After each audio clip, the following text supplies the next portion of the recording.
সকলোকে নমস্কাৰ জনাইছোঁ আমাৰ ষ্টাডি ড্ৰিভেন আছাম চেনেলটোলৈ। আপোনালোকে নিশ্চয় জানে আমাৰ ষ্টাডি ড্ৰিভেন আছাম চেনেলটোত ডেইলি এটা কাৰেণ্ট এফেয়াৰ্ছৰ ছেশ্যন আপলোড কৰা হয় আৰু এই কাৰেণ্ট এফেয়াৰ্ছৰ ছেশ্যনটোত আমি ডেইলি গোটেইখিনি গুৰুত্বপূৰ্ণ কাৰেণ্ট এফেয়াৰ্ছ ডিছকাছ কৰোঁ আৰু এই ছেশ্যনটো আমি 5 মিনিটৰ ভিতৰতে কভাৰ কৰিবলৈ ট্ৰাই কৰোঁ যাতে 5 মিনিটৰ ভিতৰতে আপোনালোকে ডেইলি গুৰুত্বপূৰ্ণ কাৰেণ্ট এফেয়াৰ্ছখিনি জানি ল'ব পাৰে। আমি আজি 25 আৰু 26 মে 2024 কাৰেণ্ট এফেয়াৰ্ছখিনি এইটো ভিডিঅ' ডিছকাছ কৰিম। চ' আমি প্ৰথম নিউজটোৰ পৰা ষ্টাৰ্ট কৰা হওক। আজি আমি প্ৰথমতে ডিছকাছ কৰিম ইণ্টাৰনেশ্যনেল কোৰ্ট অফ জাষ্টিছৰ ওপৰত। ঠিক আছে, ইণ্টাৰনেশ্যনেল কোৰ্ট অফ জাষ্টিছ। এই ইণ্টাৰনেশ্যনেল কোৰ্ট অফ জাষ্টিছখন হৈছে ইউনাইটেড নেশ্যনছৰ এটা অৰ্গেনাইজেশ্যন আৰু ইয়াৰ হেডকোৱাৰ্টাৰ আছে হগ নেদাৰলেণ্ডছত।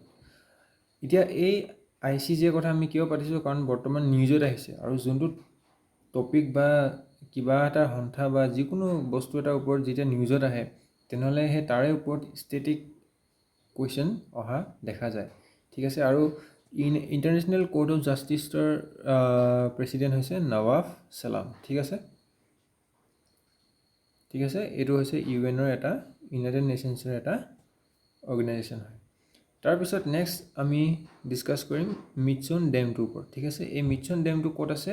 ম্যানমাৰত আছে। ঠিক আছে, আৰু এই মিটছন ডেমটো ম্যানমাৰত কোনে নিৰ্মাণ কৰিছে? চাইনাই নিৰ্মাণ কৰিছে। ঠিক আছে, আৰু এই ডেমটোৰ কথা নিউজত আছে, গতিকে মই লৈ আহিছোঁ, কাৰণ কোনটো ডেম ক'ত আছে সেয়াও পৰীক্ষাত অহা প্ৰশ্ন দেখা যায়। আৰু এই মিটছন ডেমটো আছে আয়াৰবেদী ৰিভাৰৰ ওপৰত। আয়াৰবেদী ৰিভাৰৰ ওপৰত এই ডেমটো আছে। তাৰপিছত থাৰ্ড নিউজটো হৈছে India is set to get access to 2 new cancer drugs, namely tislelizumab আৰু জানুব্ৰুটিনিব। ইণ্ডিয়াই নতুন 2টা কেঞ্চাৰৰ ড্ৰাগ নিৰ্মাণ কৰি উলিয়াইছে আৰু তাৰে নামটো মনত ৰাখিবলৈ টান হ'ব পাৰে, কিন্তু আপোনালোকে টিছলে আৰু জানু বুলি মনত ৰাখি থ'ব পাৰে। আৰু এইটো হৈছে ব্লাড কেঞ্চাৰ ট্ৰিটমেণ্ট কৰিবলৈ। ঠিক আছে, ব্লাড কেঞ্চাৰ ট্ৰিটমেণ্ট কৰিবলৈ এই 2টা ড্ৰাগ ইণ্ডিয়াই কি কৰিছে? প্ৰস্তুত কৰি উলিয়াইছে। ইয়াৰ লগত যদি আমি চাওঁ ৱৰ্ল্ড কেঞ্চাৰ ডে কেতিয়া পতা হয়? 4 ফেব্ৰুৱাৰী ৱৰ্ল্ড কেঞ্চাৰ ডে। ঠিক আছে, জানে সেইটো আপোনালোকে। তাৰপিছত ফ'ৰ্থ নিউজটোলৈ আহিছোঁ। India received a double treat at the Cannes film festival 2024।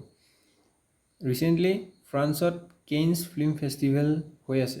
কেনছ কি হয়? কেনছ এখন চহৰৰ নাম হয়, যেনেকৈ পেৰিছ ফ্ৰান্সৰ এখন চহৰ, তেনেকৈ কেনছো এখন চহৰ হয়। আৰু এই কেনছ ফিল্ম ফেষ্টিভেল 2024 ইণ্ডিয়াৰ পায়ল কাপাডিয়া এজন ফিল্ম মেকাৰ হয় আৰু তেখেতে গ্ৰেণ্ড প্ৰিক্স এৱাৰ্ড পাইছে অল উই ইমাজিন এজ ৰাইট এই ড্ৰামাখনৰ কাৰণে। আৰু অনসুয়া বুলি এগৰাকী, তেখেতে বেষ্ট এক্ট্ৰেছ পাইছে ইন আনচাৰ্টেন কেটেগৰী। ঠিক আছে, এইটো আহিব পাৰে পৰীক্ষাত।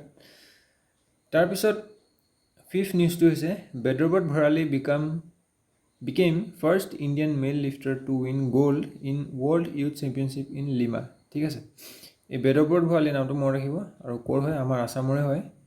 First Indian male lifter to win gold medal in world youth championship ক'ত হৈ আছে? লিমা কোনখন দেশৰ কেপিটেল হয়? এয়া হৈছে পেৰু। ঠিক আছে, গতিকে এই বেদ্ৰব্ৰত ভৰালী তেখেতৰ নামটো মনত ৰাখিব। ঠিক আছে, আজিৰ ছেশ্যনটোত ইমানখিনি আছিলে। ভিডিঅ'টো চোৱাৰ বাবে বহুত বহুত ধন্যবাদ জনাইছোঁ। লগতে এটা নতুন থিম ইউজ কৰিছোঁ আজি, গতিকে আপোনালোকে ক'ব যে কেনেকুৱা পাইছে। ঠিক আছে, তেন্তে পুনৰ এটা ভিডিঅ'ত নিশ্চয় লগ পাম। Thank U.